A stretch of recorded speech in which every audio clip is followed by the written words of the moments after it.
Afternoon. Dr. Prakrit is always a difficult act to follow. He forgot to mention he was a previous senator of Thailand. And so we walk in his footsteps. Dr. Prakrit has always been an inspiration for tobacco control advocates in other countries. We actually import him from time to time, including to the Philippines, my country, where we have a very bad situation with tobacco control at the moment. But let me backtrack to years ago. When I first started in tobacco control, like Dr. Prakrit, I knew nothing about tobacco control policy advocacy. Pretty much in medical school, we're taught to ask patients for their smoking history, advise patients to quit smoking, and then nothing else, right? Except for you guys.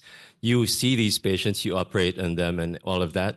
But I'm an ophthalmologist, so that is very far from my practice. But in 2005, the World Health Organization actually had World No Tobacco Day's theme for having health professionals in tobacco control, which sort of makes sense. But when I graduated from medical school, I knew nothing. So there was a big disconnect. And when I started in tobacco control, the only thing I knew was from this campaign in the Philippines. Yossi Kadiri means smoking is yucky.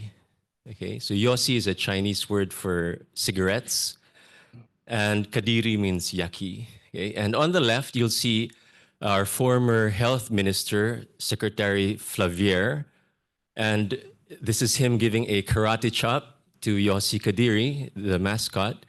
And then I show you a picture on the right where you see him in color, red, bloodshot eyes, right? Very bad-looking skin, very yellow and decaying teeth. And so that was a very effective campaign because the tobacco industry was heavily invested in the 1990s in mass media.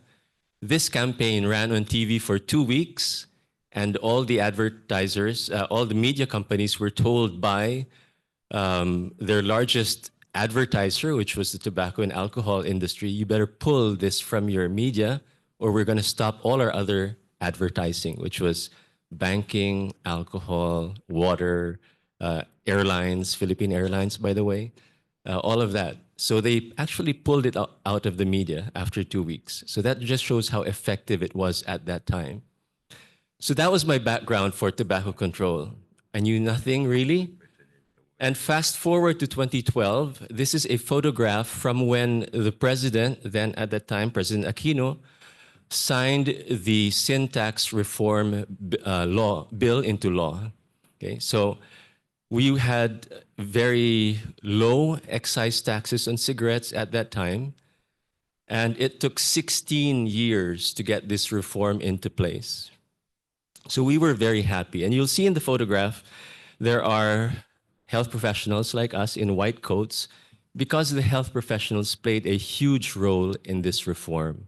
It wasn't done by the economists, wasn't done by the politicians. It was a collaborative effort with the health sector. And it necessarily had to involve the health sector because the tobacco industry, as you all know, is a very influential industry. I show you this cartoon. The sin tax bill barely survived. We won by 1 vote.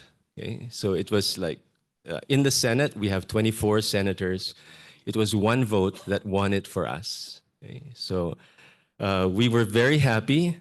And it was, like I said, a collaborative effort because we could not address all of the issues that the industry was bringing into play. So these were the arguments, mostly economic arguments, right? You raise the tobacco taxes. We know this will be good for health because higher prices will discourage consumption. But the industry was saying, oh, the government will lose revenues. It'll affect our tobacco farmers. They'll go out of a job. Who will pay for their children's education, blah, blah, blah, cause more smuggling, negatively impact the poor. They actually said this because poor smokers will not be able to afford cigarettes anymore. It will increase unemployment in the industry and even destroy the local tobacco industry.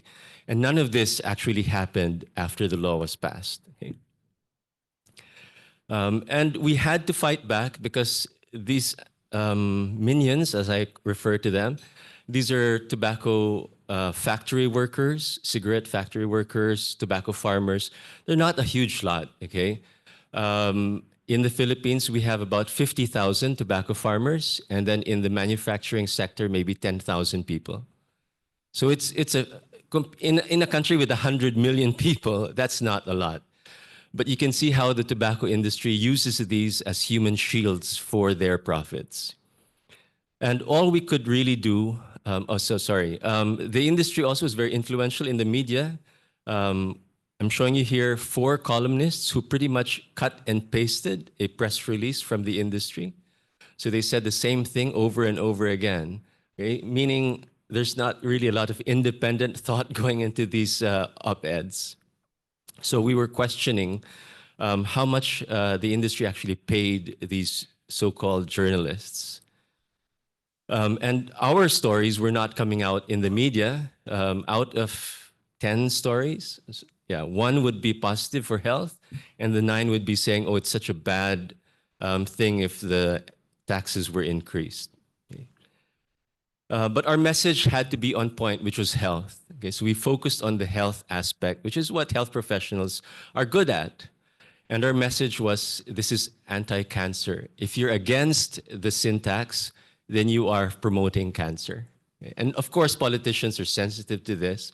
They don't want to be seen as being anti-health, right? Because it sends the wrong image, wrong message, and it's not good for their image.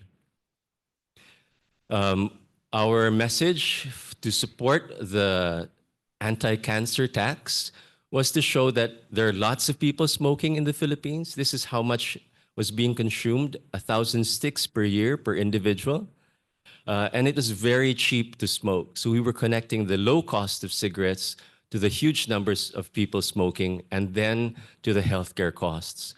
So at that time, our tax revenues were about 30 billion pesos a year from excise tax, and the government was spending about 120 billion pesos for just 4 diseases. So lung cancer, stroke, heart attack, and COPD. Just those 4 diseases, 120 billion pesos, compared to 30 billion tax revenues. Okay, so we were arguing economically while trying to give the evidence for health. This is Dr. Tony Dance. Some of you who are cardiologists may know him. So he's a cardiologist and an epidemiologist providing evidence in the Senate.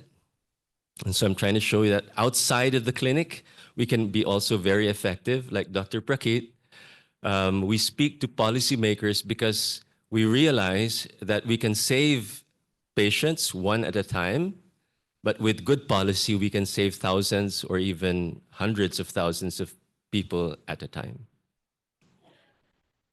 And this is before and after. So in the upper left corner, you see the white coats. We had a white coat army, as we would call it, celebrating after the law was signed.